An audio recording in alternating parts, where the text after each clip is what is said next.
culture in recent years.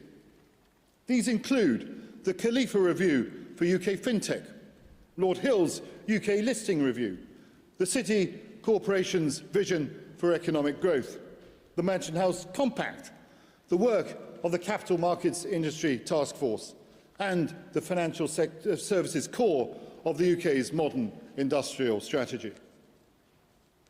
As you may have seen from the nifty schematic on the back of your menu card, Growth Unleashed marshals the work of the remarkable authors of those works and turns them into action.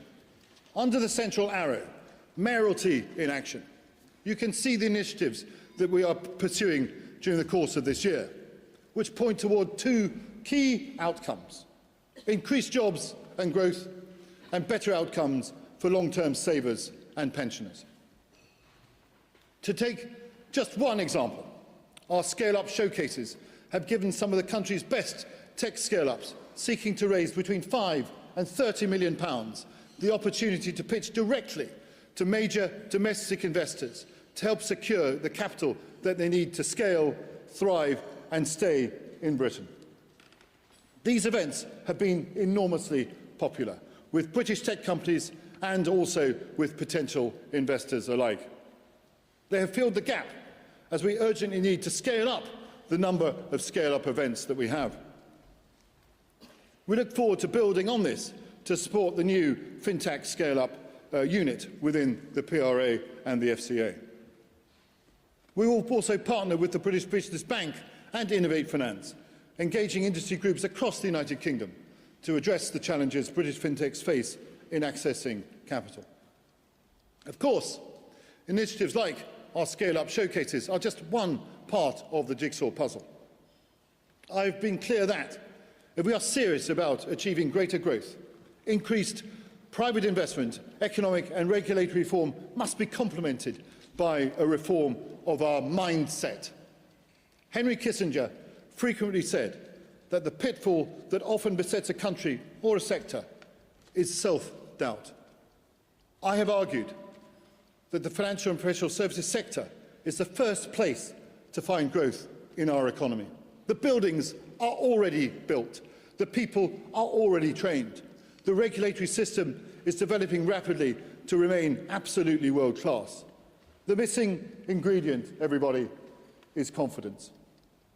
In an increasingly competitive world, where rival global financial centres like Singapore and New York are investing and innovating really at speed, there is no place for stereotypical British reserve.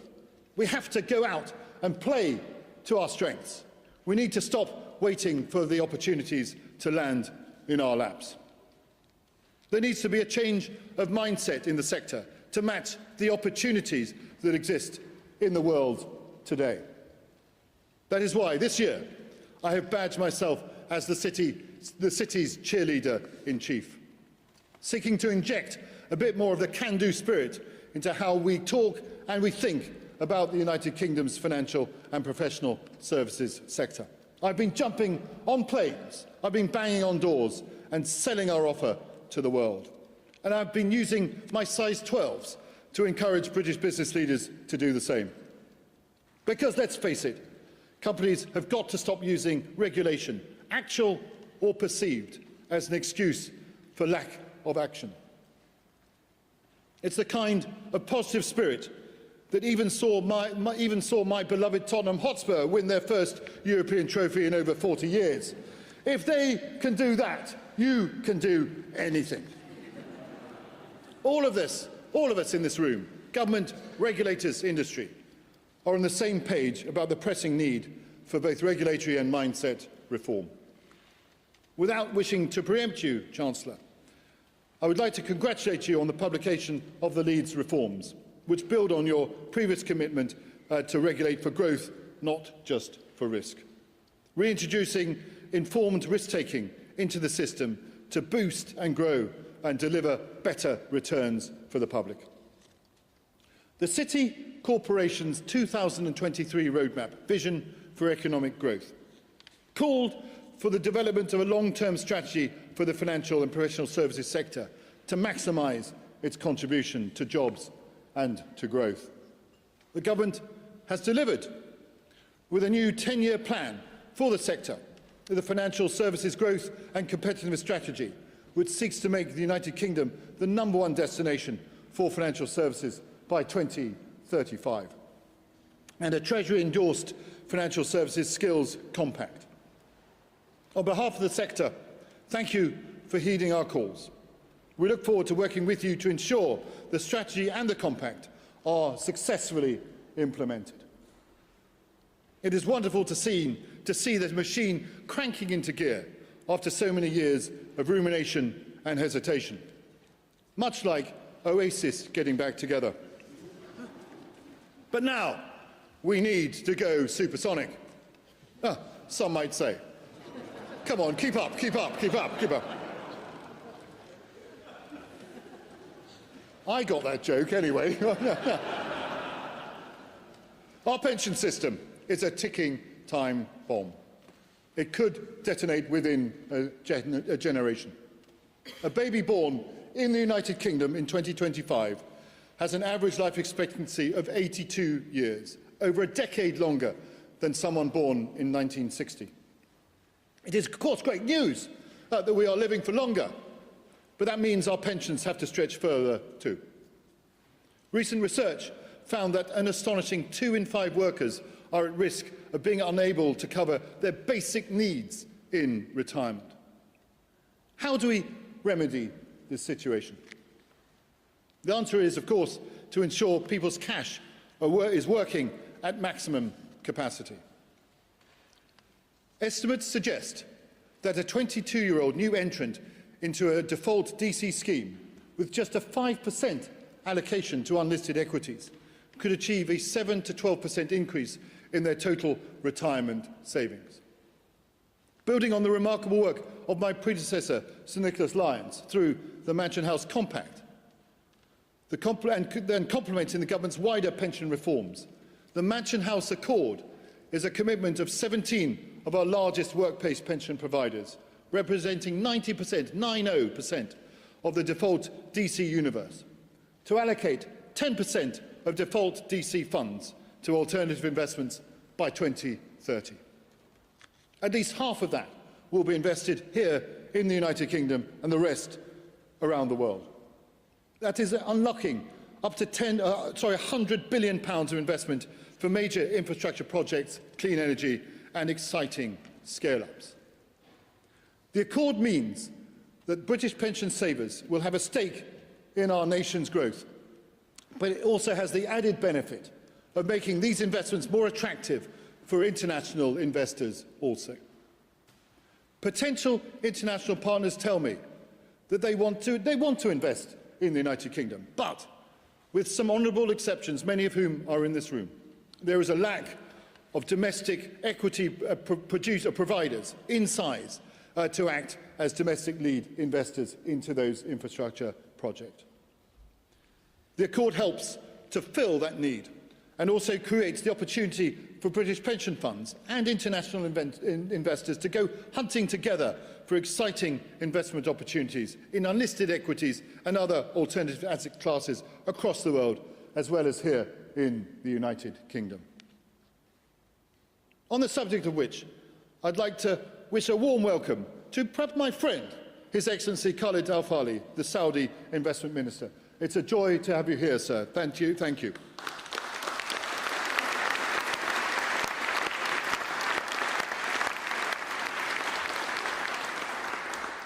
His Excellency has already met a number of the Accord signatories to discuss investment opportunities in both our kingdoms.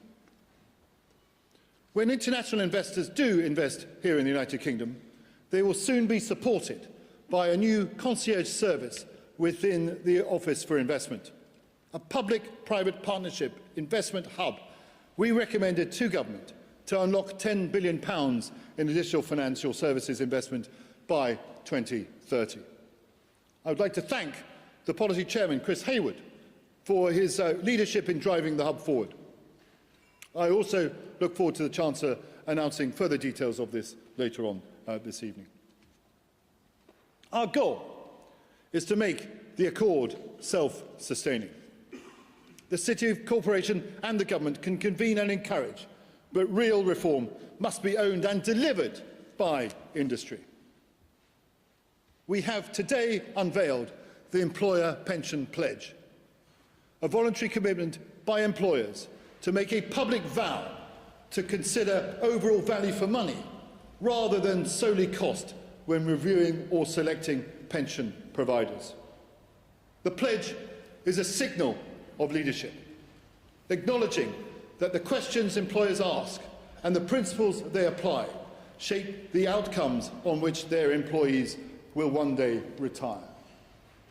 I'm pleased to announce that the pledge has now been signed by 23 of the United Kingdom's largest employers. It was 22 this morning, it's now 23 this afternoon. And that covers more than 1 million savers, including Tesco, which is the nation's second largest private sector employer. A real-life example that every little helps. I got that joke as well, I hope you did. The pledge is also supported by some of our biggest business bodies, including the CBI, the IOD, FSB, British Chamber of Commerce, Make UK and REBA. I know several more employers are currently reviewing the terms of the pledge, and I hope and expect that many large companies will soon join this movement before too long. My message to all British employers tonight is this. The direction of travel is clear. You can either lead the way or you can get left behind. This is the moment to show that you can care not only about your employees' present, but also about their future. I urge all those companies who have not yet signed this pledge to do so without delay.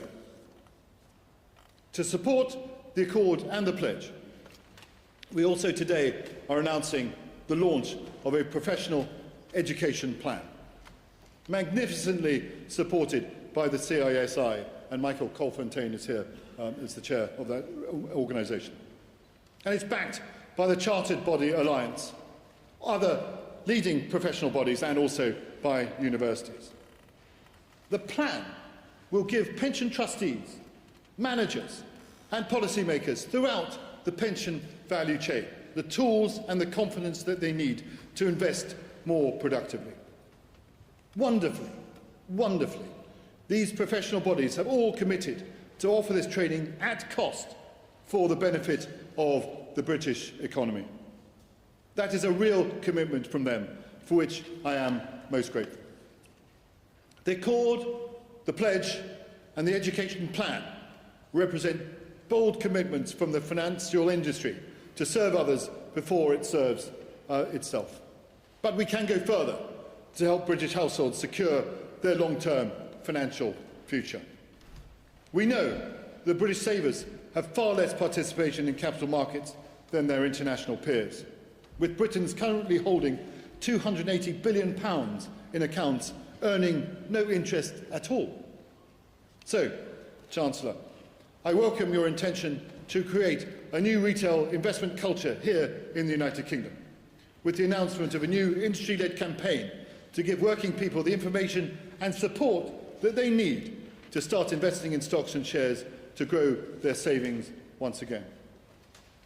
This is something for which I've been calling, and will complement the Financial Conduct Authority's proposed shake-up of the financial advice market. This would mean that companies can provide guidance to people sitting on too much cash to put something into shares to get better returns over time. From the schematic, you will also be able to see that I have kick-started an important conversation on how chief risk officers can unlock value through responsible risk-taking. Creating a new first-of-its-kind network with the help of BoE's Business School.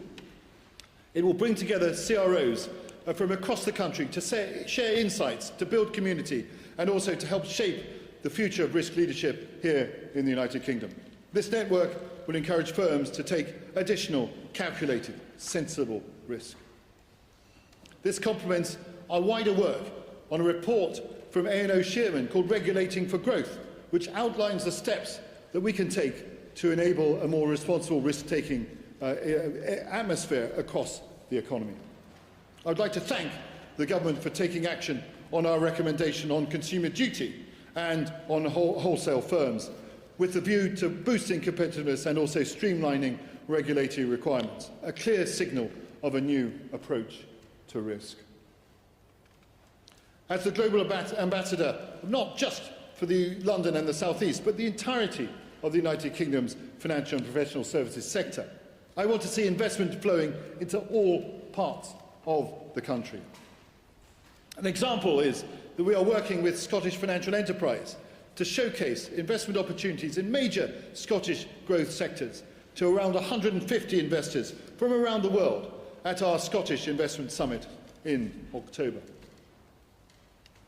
At what is perhaps the most dangerous time for the world since the Second World War, the City must also consider its role in enabling access to finance for defence and security.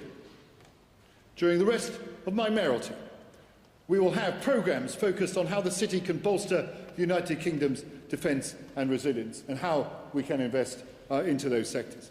And this complements the City of London Police's tireless work to ensure our physical and economic security as the national policing lead for fraud, economic and cybercrime. Finally, London owes so much of its success to its many communities and the extremely international workforce that we are blessed to have. I'm pleased to say that we now have 9 city belonging networks to amplify and celebrate the square miles communities, such as the City Muslim Network and the neurodiversity in the city, with a further 6 planned to be launched over the course of coming months. I'm enormously proud of what those networks have achieved so far. A few months before I became Lord Mayor, when I was asked by the City of London Corporation what I wanted as my strapline for the mayoral theme, my colleagues were a little bit taken aback by my blunt suggestion of "get on with it." Well, ultimately we went for Growth Unleashed. Get on with it is still the subtext. At a time of geopolitical uncertainty, when it would be easy to stand still, we have been getting on with it, connecting innovative scale-ups to much-needed funding and turning passive pension pots into humming engines for national renewal. If we are going to create new jobs and growth and achieve better outcomes for long-term savers and pensioners, we need government, regulators and the financial and professional services sector to come with us. So I'm calling on business leaders to jump on planes, bang on doors and shout loudly about our strengths. I'm calling upon major employers to step up, back their workers and sign the employer pension pledge. And I'm calling on government to work in partnership with the industry to drive forward the lead reforms and also unleash a wave of dynamic growth that touches every community across the country. And please, government, continue to do everything within your power to ensure workers and investors can succeed, thrive and stay here. Ladies and gentlemen, we have a duty to serve others before we serve ourselves. Let's get on with it. Thank you very much indeed.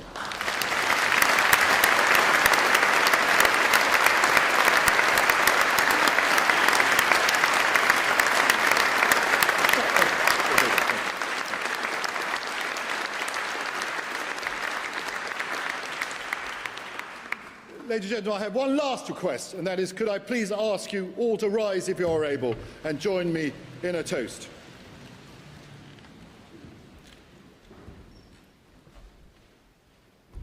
The toast is the prosperity to the public purse and the health of the Chancellor of the Exchequer.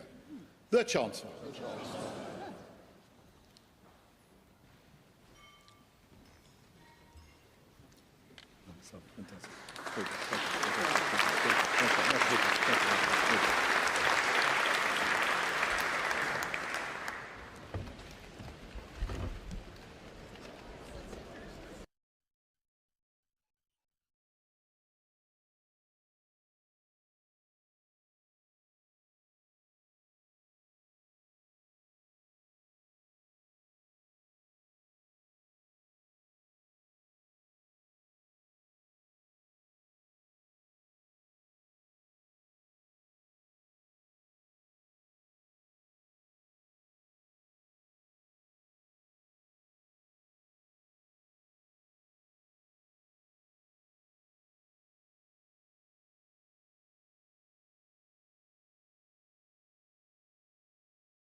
Pray silence for the Chancellor of the Exchequer, the Right Honourable Rachel Reeves, Member of Parliament for Leeds West and Pudsey.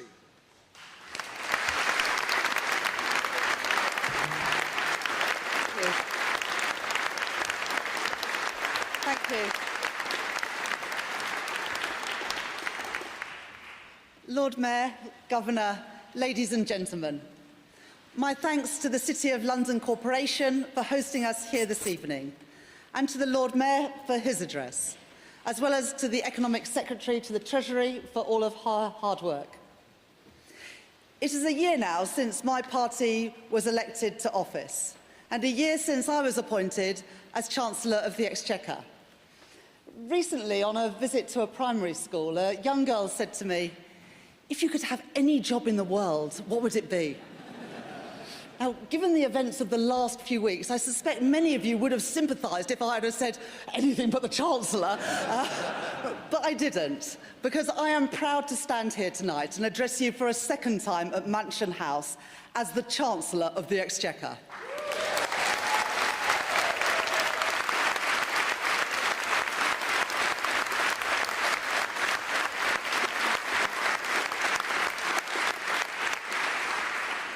This evening, I want to talk about the progress that we have made over the past year, restoring stability, securing investment, and delivering reform. And I want to talk about the future, the economy that we are building, the opportunities that we are seizing, and the prosperity that we together are creating.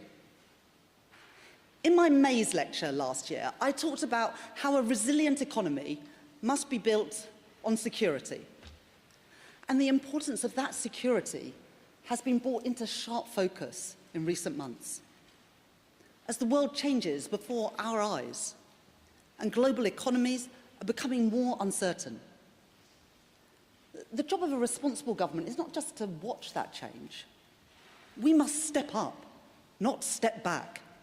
We must build a dynamic economy on strong and secure foundations, where success is not limited to a handful of sectors, a few people, or certain parts of the country, but where the rewards of hard work are shared, harnessing the contribution of every part of Britain.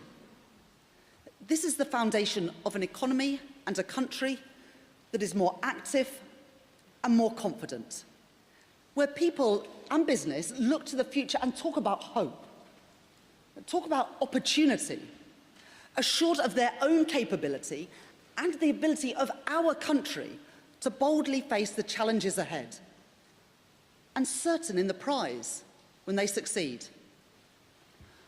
of higher wages and higher living standards, the renewal of Britain in every home and every high street. To put it simply, a Britain that is better off. Now, the financial services sector is absolutely critical to my ambitions for our country.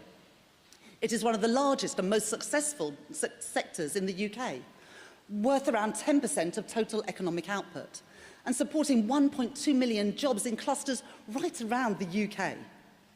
In Cardiff and Belfast and Edinburgh, where we have growing fintechs. In Manchester, where BNY Mellon have their new Angel Square hub. And in London, the financial centre of the world. And financial services is also critical in people's everyday lives. Whether that's a couple looking to buy their own home, a budding entrepreneur wanting to start their first business, or people getting more out of the money that they are putting aside for the future. And that's what these plans that I will set out tonight deliver. Growth must be built on a platform of economic stability. When we came into this office, it was this government, that restored Britain's reputation as a beacon of stability by putting the public finances back on a firm footing, getting debt on a downward path, while investing prudently alongside business. That was, and still is, the right choice. Because there is nothing progressive, nothing Labour, about a government that simply spends more and more each year on debt interest, instead of on the priorities of ordinary working people. And fiscal stability is a choice that reflects economic reality. National debt remains at its highest level since the 1960s, and globally the cost of borrowing has increased in recent years. Now, it's not the inheritance that I would have chosen, but it is the reality. And that is why the Prime Minister and I and this government remain committed to our non-negotiable fiscal rules. The stability that we have restored is already delivering. 4 cuts in interest rates by the Bank of England since the general election, reducing the cost of mortgages and of business lending. Real wages up by more in the first 10 months of this Labour government than they increased by in the first 10 years of the previous Conservative government. And investment is returning to our economy. At the spending review, I set out £120 billion of public investment over the next 5 years. And last month, the Prime Minister confirmed that the UK had attracted £120 billion of private investment in just the last 12 months. In a globally competitive market, firms all over the world are choosing to invest right here in Britain as one of the best places to start up, to scale up, and to list. The FTSE is at an all-time high, today for the first time ever, breaking 9,000 points. London is home to the deepest equity capital market in Europe. It is the 3rd biggest venture capital market globally. And the London Stock Exchange is the most international in the world, with the FTSE soon to include shares listed not just in sterling, but also in dollars and in euros. Last year, to ensure that the UK remains competitive, we made significant changes to the listing regime. For example, relaxing dual-class share rules to give founders flexibility to pursue their growth ambitions. The FCA have today published their final prospectus rules, simplifying the listing and capital raising processes for firms of all sizes. And as I committed to last year at Mansion House, we are delivering Pisces, a brand new type of stock exchange for private company share trading, with the first trading events due to take place later this year. And I'm announcing a new listings task force with the Office for Investment to attract the best businesses in the world to IPO here in London. But we must do more to ensure that British savers benefit from the success of growing British businesses. Last year at Mansion House, I set out an overhaul of our pension system. And the Pension Schemes Bill, led by my colleague, the Pensions Minister, will be signed into law in the next few months. The creation of defined contribution and local government pension scheme megafunds will mean larger and more powerful pots of funding invested productively across the country. Pension funds and this government are united in our determination to deliver higher returns for savers and more investment in the economy. That is why, since last year, funds covering the majority of defined contribution market have committed to the Mansion House Accord, pledging to invest at least 10% of their main funds into private assets, such as infrastructure and growth markets, with at least half of that going into UK projects. And I would like to congratulate the Lord Mayor on his employer pension pledge. I am delighted, Lord Mayor, to see businesses including Tesco, First Group and Octopus making this commitment. And like you, Lord Mayor, I look forward to seeing many other companies joining up. The UK economy is enhanced by its outward-facing approach. And this year, we have built on that with our new trade deals. A trade deal with the United States, where we were the first country to sign a deal so that British businesses are better protected against tariffs, and where we have worked with our G7 colleagues to avert new taxes. I'm pleased to welcome US Securities and Exchange Commissioner Hester Peirce here tonight, who is driving forward proposals for greater digital collaboration, between our two financial centres. Thank you for being here.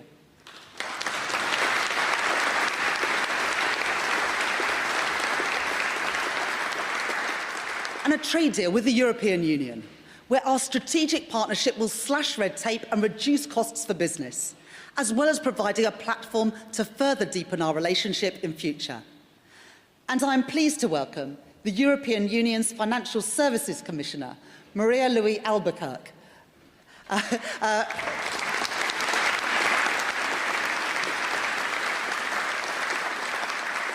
Maria-Louise, we met earlier today with the Economic Secretary to the Treasury to discuss our continued cooperation on financial services, and I look forward to working more closely with you. And a trade deal with India too, with whom our recent FTA agreement will give Britain the best trading relationship of any country in the world with India. And we have concluded the first economic and financial dialogue with China in 6 years. And we are implementing the Berne Financial Services Agreement with Switzerland too. At the G20 in South Africa later this week, I will continue the call that I made at the IMF spring meetings for countries to come together to tackle trade imbalances and drive growth, underpinned by stronger multilateral institutions. And I look forward to hearing more on this from the Governor in his address. And I would like to congratulate him on his recent appointment as Chair of the Financial Stability Board. A testament, Andrew,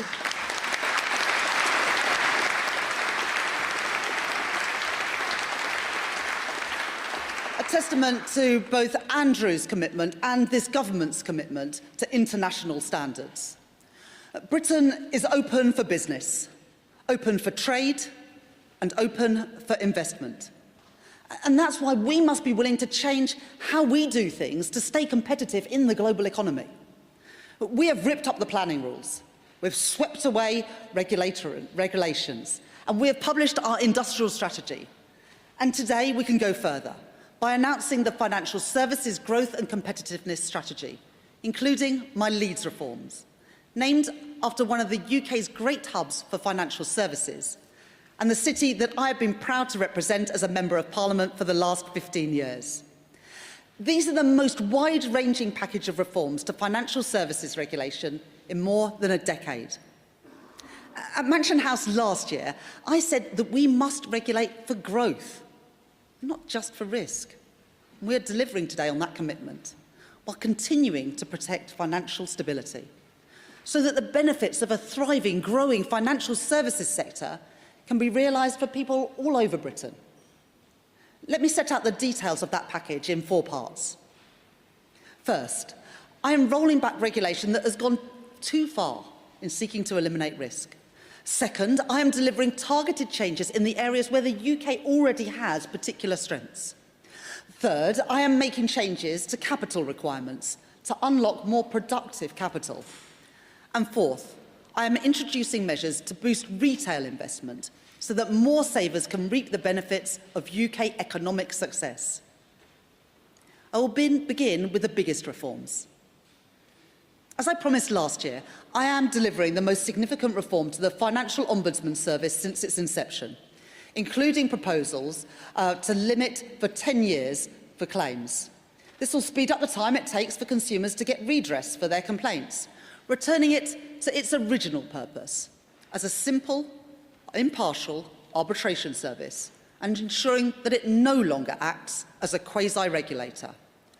And I welcome the announcement today made by the Financial Ombudsman Service that will reduce the interest rate it applies before a decision from 8% to base rate +1.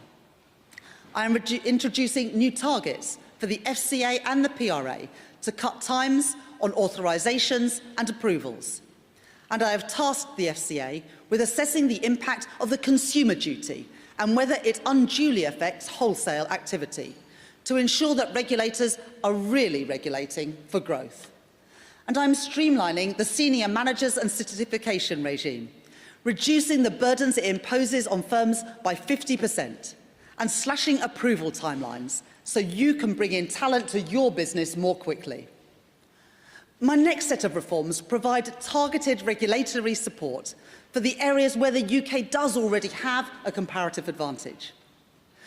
For insurance, where Britain is the destination of choice for underwriting complex, specialised and high-value risk, I am introducing a new competitive framework for captive insurance. For asset management, where the UK is the world's second largest centre, I am future-proofing the regulatory regime and will publish draft legislation in early 2026. For sustainable finance, I am determined to focus our efforts on policies that matter most to our world-leading sector and support investment in the transition. So after consultation and consideration, I have decided not to pursue a green taxonomy, but instead work with the regulators through the Transition Finance Council to capitalise on the £200 billion opportunity of the global transition to net zero. And for fintech, where almost half of Europe's fintechs are already based here in the UK, the PRA and the FCA are launching a scale-up unit to support innovative firms to grow in the UK, including in our world-leading payment system. And I will drive forward developments in blockchain technology, including tokenised securities and stablecoins, and an ambitious design for a new digital gilt instrument, so that UK financial services can be at the forefront of digital asset innovation. And because I believe that the UK is the best place in the world for financial services, today I've announced the Office for Investment's new concierge service. Launching by October this year, it will provide a tailored service to companies considering setting up or expanding in the UK. And I'm grateful to Chris Hayward from the City of London Corporation for his work to drive this forward. Thank you, Chris.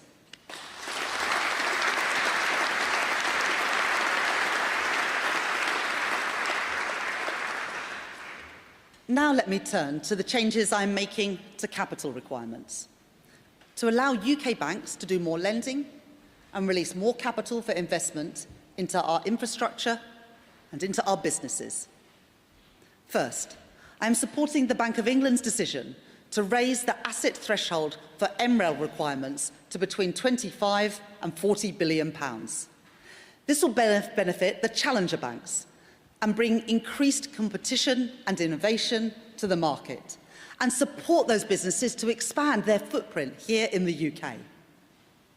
Second, I am confirming our approach to Basel 3.1, implementing lower capital requirements for domestically focused banks from January 2027, while preserving flexibility on our approach for international banks to ensure that the UK always remains competitive, whilst aligning with international standards. Third, I have committed to meaningful reform of the UK's ring-fencing regime, recognising that now is the time to go further in tackling inefficiency and boosting growth, while retaining the aspects of the regime that support financial stability and protect consumer deposits. And fourth, following the new growth-focused remit letter I sent in November, I welcome the Financial Policy Committee's announcement that it will review the overall level of bank capital needed for UK financial stability, reporting back to me by the end of this year.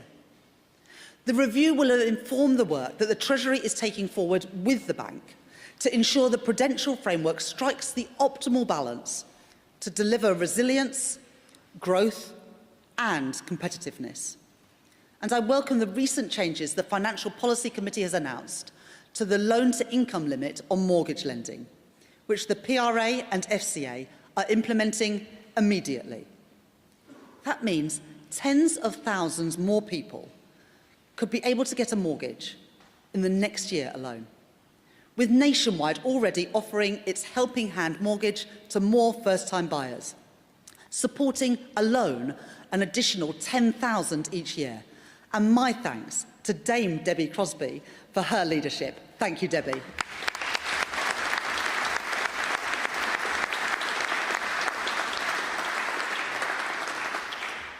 My final set of reforms are based on improving savings investment. I recognise the potential for ISA reform to improve returns for savers and access capital for UK businesses. I have confirmed that long-term asset funds can be included in stocks and shares ISAs, allowing long-term ISA investors to benefit from this innovative product.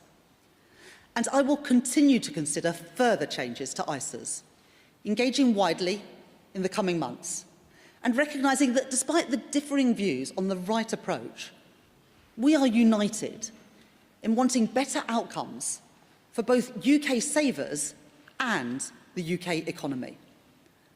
For too long, we have presented investment in too negative a light, quick to warn people of the risks without giving proper weight to the benefits. And our tangled system of financial advice and guidance has meant people cannot get the right support to make the right decisions for themselves. So that is why we are working with the FCA to introduce a brand new type of targeted support for consumers ahead of the new financial year. And I welcome the campaign to promote the benefits of retail investment, which will launch next April, and the action to look at our current approach to risk warnings, and that will report back in January. I'm grateful to Chris Cummings of the Investment Association for spearheading both of those initiatives that I know will make a difference. Thank you very much, Chris.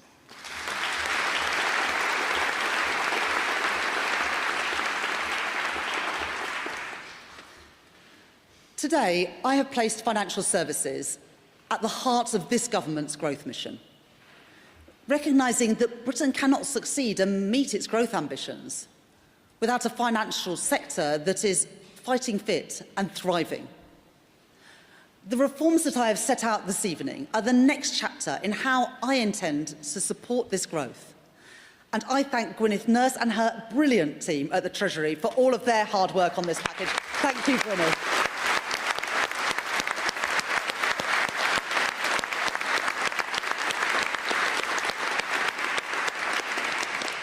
I knew that Gwyneth would get the biggest clap.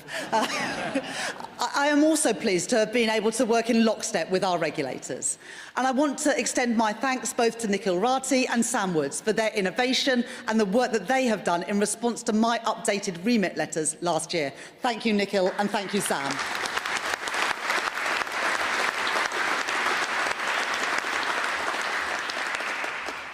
We have been bold in regulating for growth in financial services.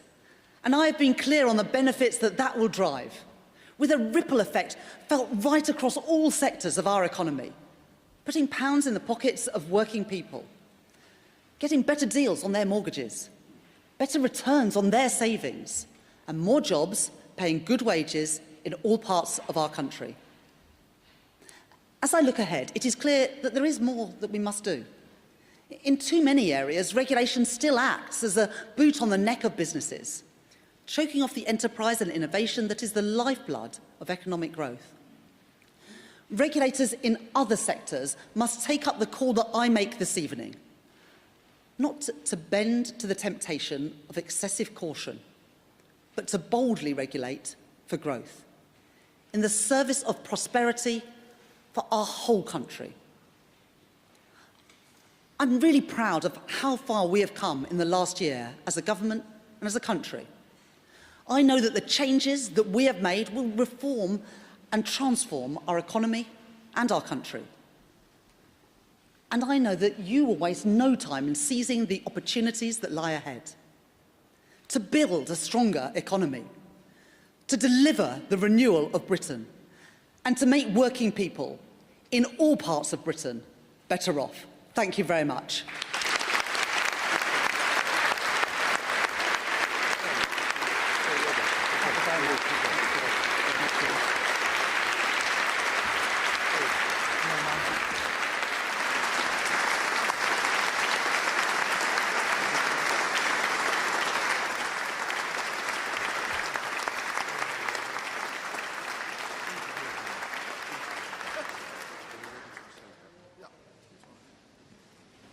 Pray silence for the Governor of the Bank of England, Mr. Andrew Bailey.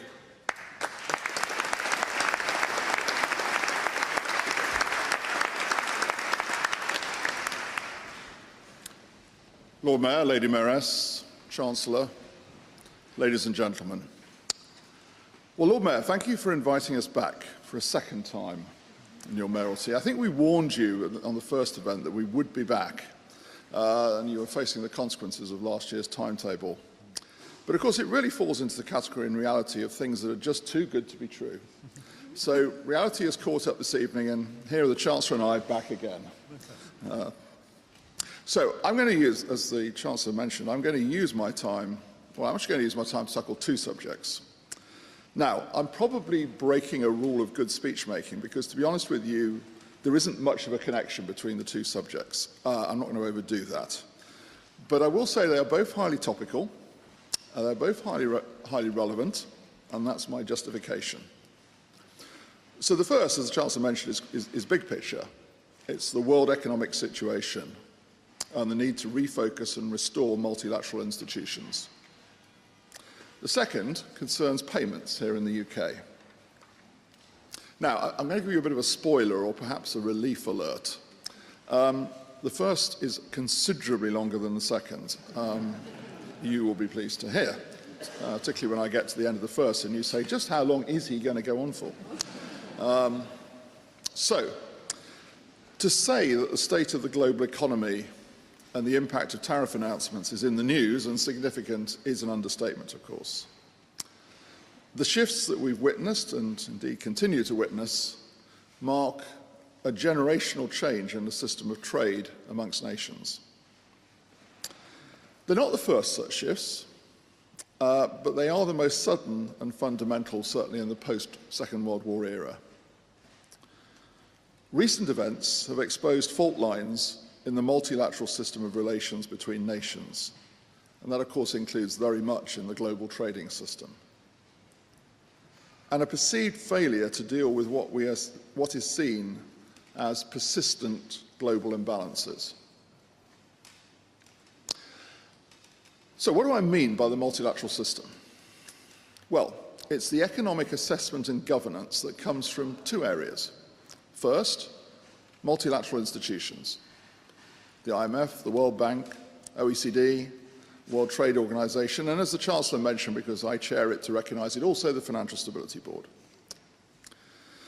The second area is multi-country decision-making bodies that reinforce these institutions, where the G20, which the Chancellor and I are off to actually after tonight, and the G7 being important here, as the source of coordination and consensus building in a number of key areas, including trade. Now, it's become quite fashionable, of course, of late to look at this multilateral sphere and to ask, well, why does it matter? Well, I'm going to be quite robust on this. Quite simply, it's about the pursuit of economic growth and stability through cooperation. And these objectives matter a lot. They facilitate the benefits of openness through trade and through capital flows. And if the multilateral system works as it is intended, it's not, and it doesn't need to be, a winner-takes-all process. Instead, it helps us to expand the pie rather than just divide it up. But of course, nor can the multilateral system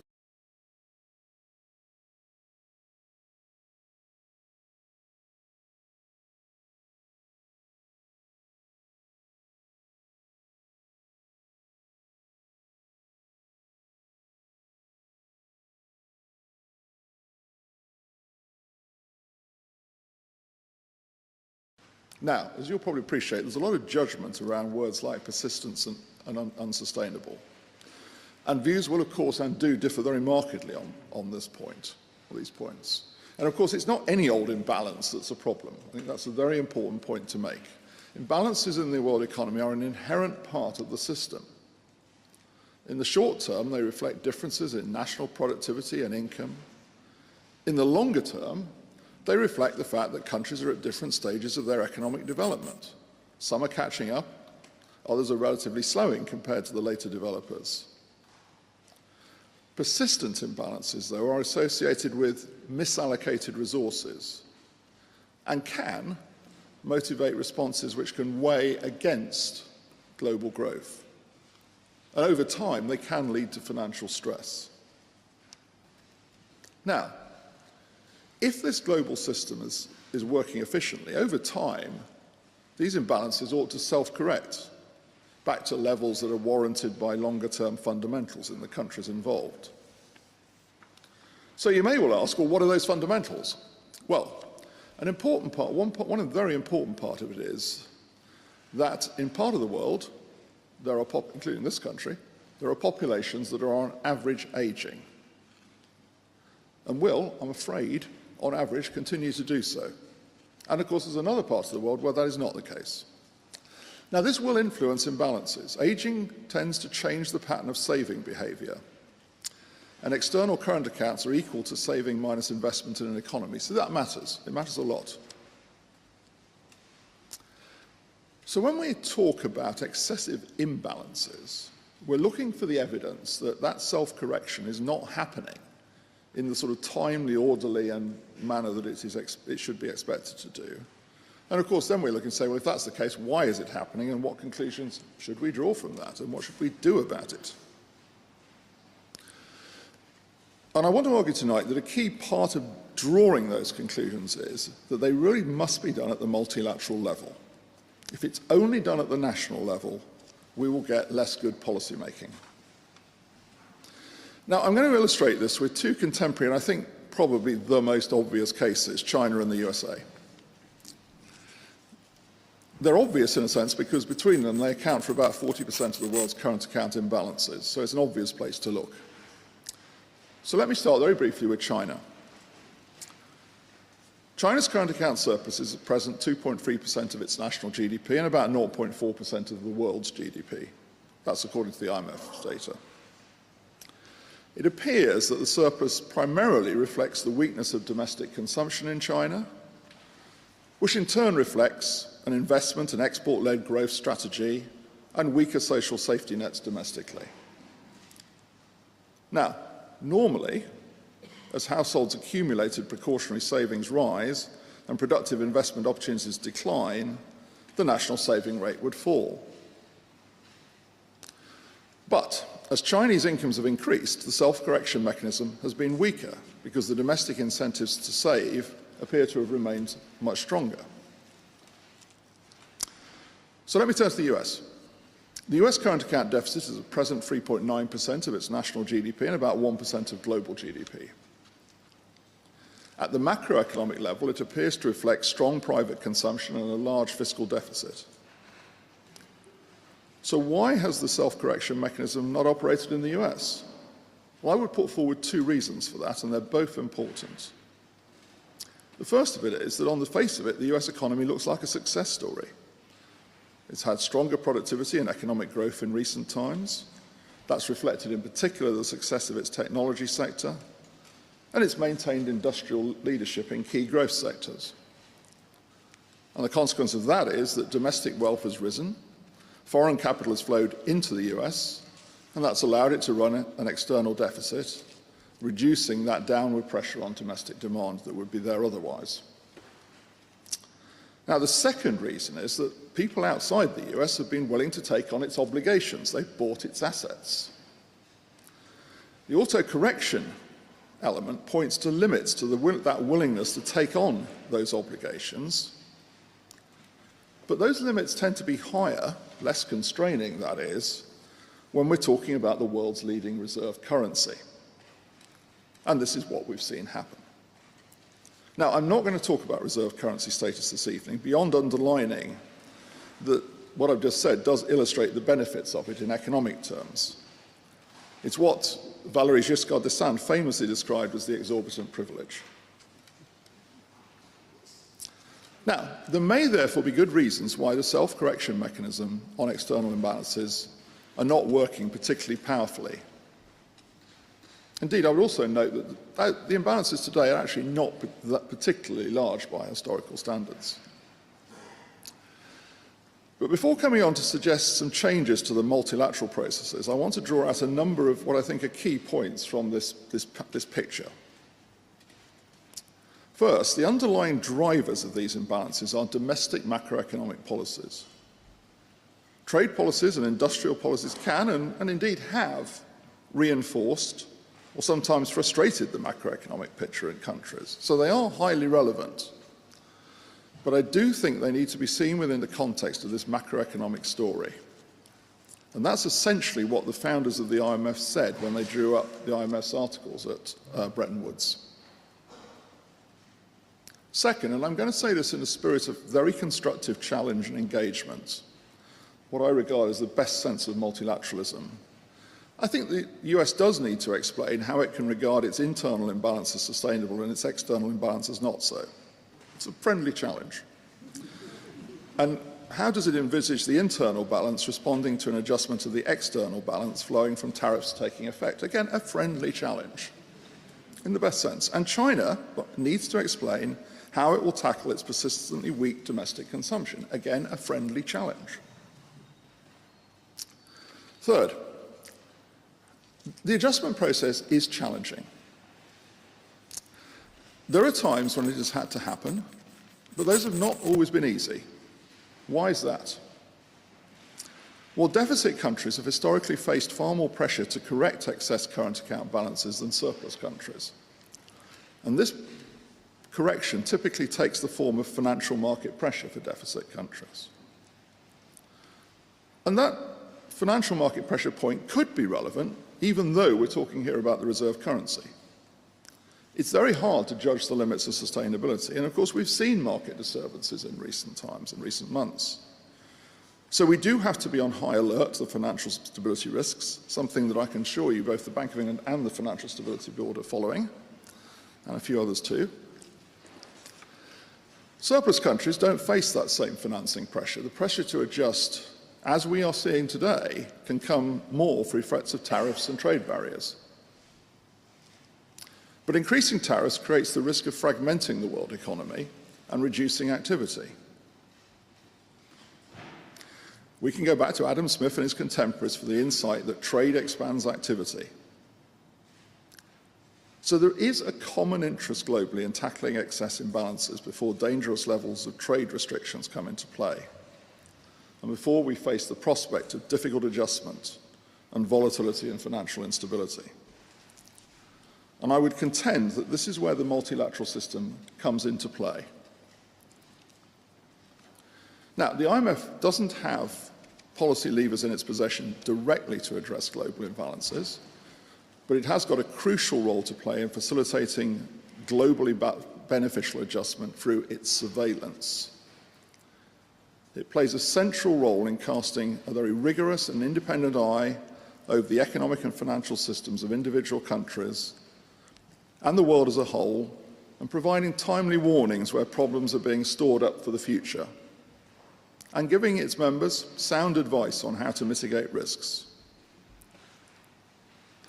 IMF assessments can forcefully highlight the dangers of unaddressed excess imbalances for surplus and deficit countries, and provide scenarios that illustrate the benefits of globally desirable paths for gradual and symmetric adjustment.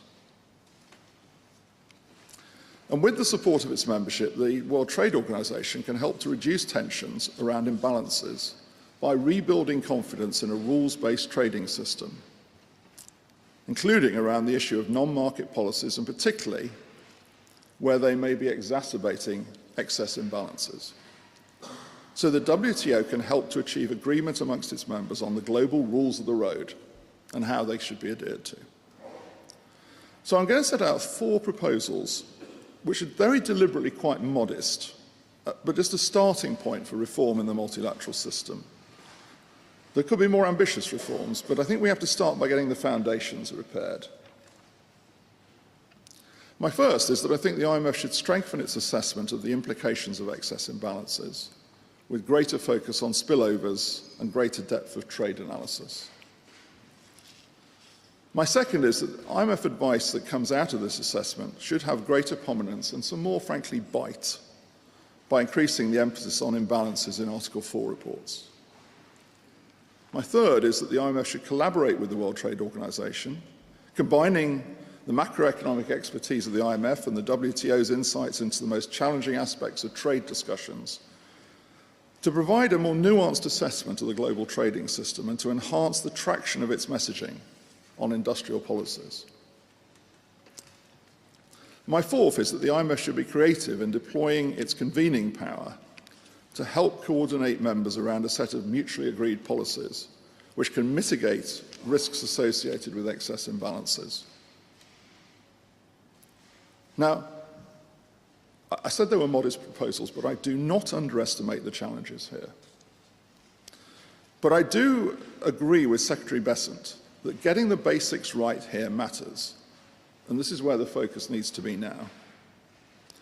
Bringing industrial policies and subsidies into a macroeconomic framework isn't straightforward. It's easy to say it, it's less easy to do it.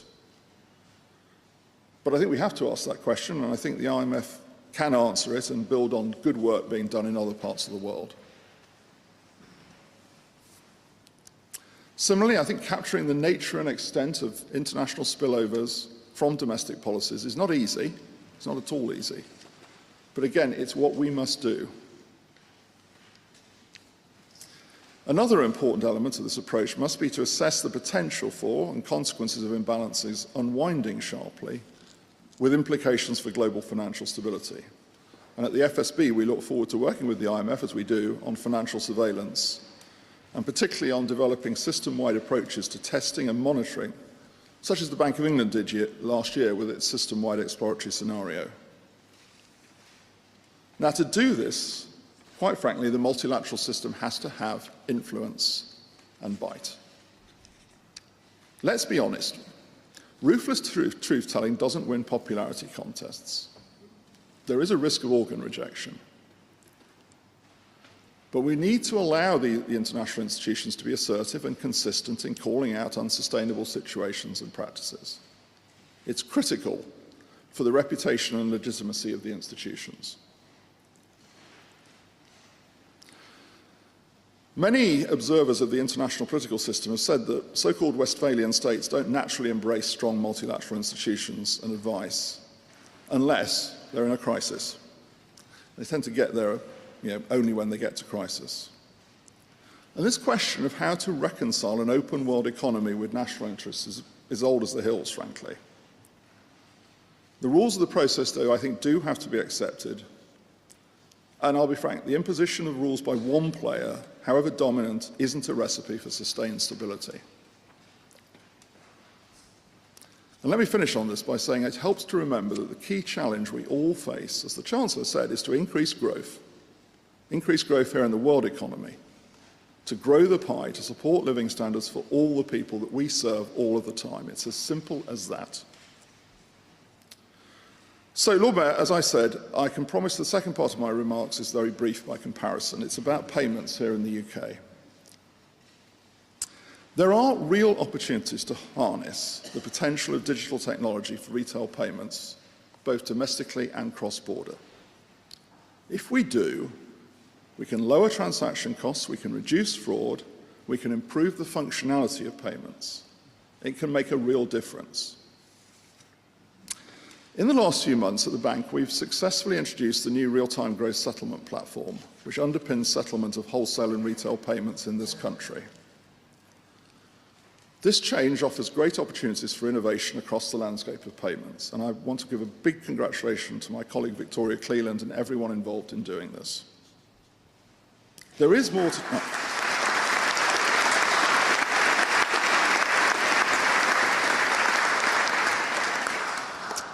But we recognise there's more to do. So we will take forward work in collaboration with the authorities and industry to design and deliver the next generation of UK retail payments infrastructure. This must be a priority, both to replace the current ageing infrastructure and as part of promoting growth in the UK and the Chancellor's agenda. This means a system of retail digital payments that keys off each of our bank accounts. There's a lot of debate globally at the moment on the future of payments, both domestic and cross-border. Today, most payments are made from bank accounts in what we call commercial bank money. That's, in some ways, a statement of the blindingly obvious. What it does, though, is to tie payments directly to the creation of credit in the economy. Now, there is an urgent need, I think, for innovation in this area, and the opportunity is there, no doubt about that. There are other innovations. There may well be a role for stablecoins going forward, but I don't see them as a substitute for commercial bank money that creates credit in the economy. There may also be a role for retail central bank digital currency. But I have to be honest with you, I remain to be convinced why the natural next step needs to be to create a new form of money rather than put digital technology into retail payments and bank accounts. So that's what we're going to do. This is an important step forward and one that I'm excited about. We have the opportunity to show real leadership here, building on our world-leading new RTGS system. So, Lord Mayor, we've got some very big challenges on the world stage, and also, to be honest, some optimism and excitement here in the UK on payments. Thank you.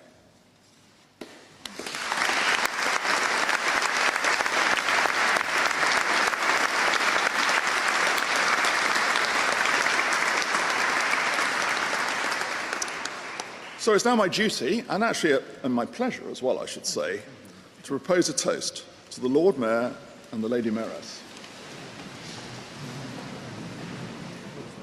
The Lord Mayor and the Lady Mayoress.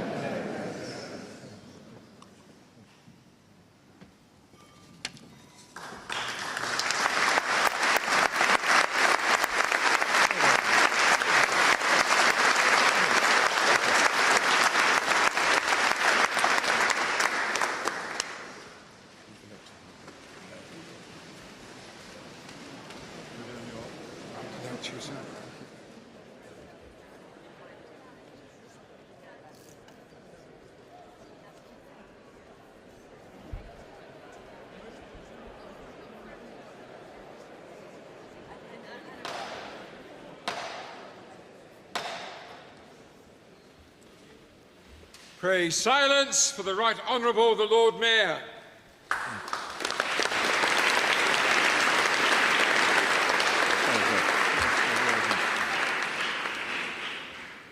Chancellor, Governor, ladies and gentlemen, it's been a joy to have you all here this evening. Thank you very much indeed for attending a really lovely evening with us here today. I'd like to thank the remarkable team who put on such a lovely spread for us. I'm very grateful to you all. Thank you.